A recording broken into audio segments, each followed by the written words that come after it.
field coming to the green. NASCAR fans, race to your mailbox and find your blue Valpak envelope full of savings and a chance to win the VIP Grandstand Getaway. Valpak, there's something in it for you. Dave Burns. Matt Gimbel, crew chief, Kurt Busch's car. What are your weathermen and you deciding to do out here, Matt? Stay in front. Stay in front.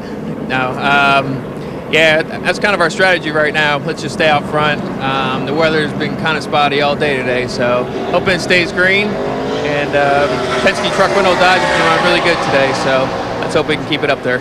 Kurt's been running well, especially under green. Marty? Well, Dave, let's talk to Pierre Coutel, known as PK, around the garage area about Carl Edwards' race car. You more worried about the 39 car or the rain that's coming? A little of both. You know, 39 car is pretty stout, so we're going to play follow the leader as far as he goes. He's here to win a race, so he's going to play the rain game. So we'll just play with him and see what he's got. We're waiting for some green flag runs here. I think we'll be all right. That's what Carl said earlier. We just need some green flag laps. Speaking of green flag, I believe there's one on the racetrack, Bill. There certainly is. Kurt Busch, the race leader. Oh, Carl Edwards is trying to squeeze in between the cars of Johnny Sauter and Kurt Busch. Johnny got out of the gas. Yeah, that's probably a good idea. Oh, Mark Martin. Yep, he's sliding, he's loose. Dale Jr. is going to take advantage of that, try to get him on the high side. Looks like Robbie Gordon may even try to get on the bottom. This is lap 50. Lap 63 would get you past the halfway mark and make it an official race. Robbie Gordon, nice strong move. Going to move into the third position. Dale Jr. right behind him. Hamlin taking a look underneath Kenson. Boy, Mark must have felt something wrong, whether he's got a tire going down or something. As he is backing way out of it.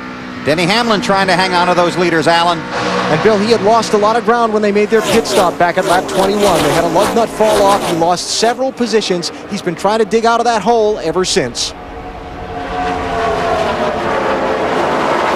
Mark's just trying to hang in there next to Tony Stewart. I think the car got a little bit loose up there. Mark was just trying to figure out why. And they're behind Harvick. Harvick falls in behind Stewart. That's Brian Vickers in that Mountain Dew Chevy, the 57 car.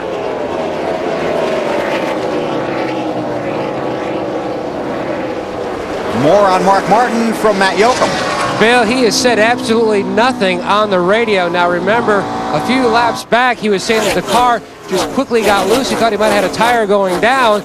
That wasn't the case. Right now he's just trying to settle in. He says the car is a little free at the beginning of the run, trying to keep it that way, but the car is just so ultra sensitive when he gets in traffic. I think that's what happened, man. I think just on the restart, whether the tires were just a little bit cold or whatever, but he split up the racetrack in 1 and 2 and lost a lot of spots. So he seems like he's starting to work his way back up now. He's got some heat in these tires. On board with Harvick.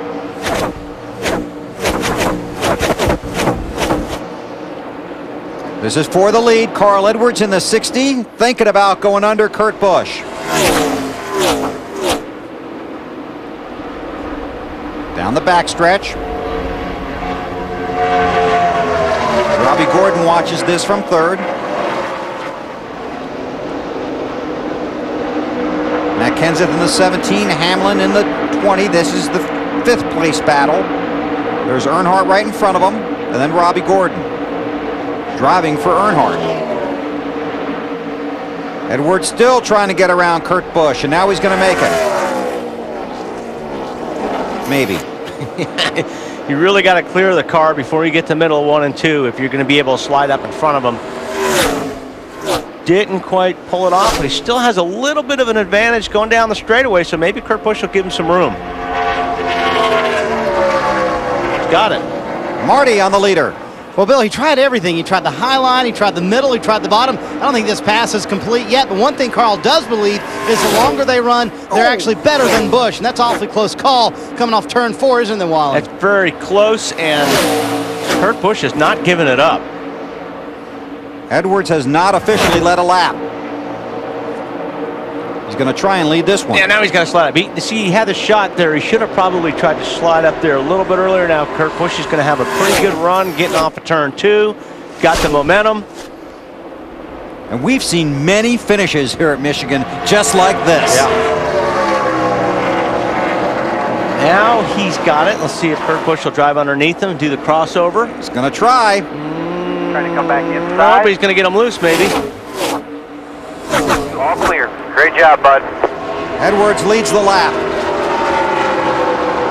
He worked for it. He sure did. And it was fun watching. Probably fun racing.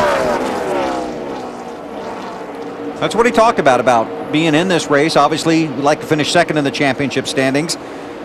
But it's a fun place to drive, as you talked about. Report from downstairs from Dave. And while Robbie Gordon chases these guys in third position, there's a lot happening in junior motorsports. Shane Huffman is up on the box. He's the new driver for the 88, but he was not approved for 1.5 mile and larger tracks by NASCAR. Next week, the tour goes to Bristol. Shane will be able to race there. Interestingly, also in the pit box today is the former driver, Mark McFarland. Guess it's a big family around here, and Mark's still just hanging out. Still works with the team, does not drive for them anymore.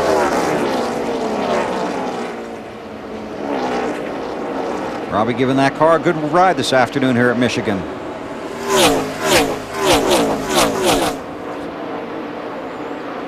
Edwards up front.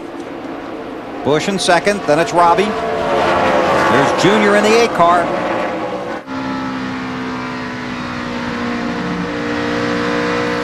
And like you said, he is running quite a bit lower than I think he would like to. Likes that high groove. He likes that high groove, like where he kind of thought he was going to wind up today, but goes down into turn 1. Takes a look underneath Robbie. Car seems like it's got a lot of grip.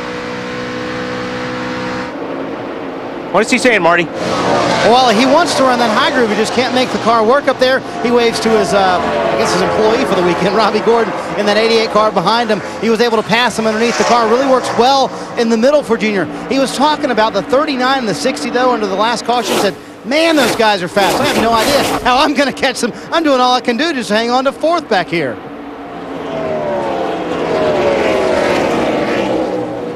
They're not doing too bad back there. Up to 3rd spot now. But Carl Edwards really. Well, yep. Robbie's going to take a look. He's sliding up the racetrack. See Carl go by, then the 39 of Busch in second. Earnhardt Jr. in third. And that's a pretty racy threesome right behind him right there, too.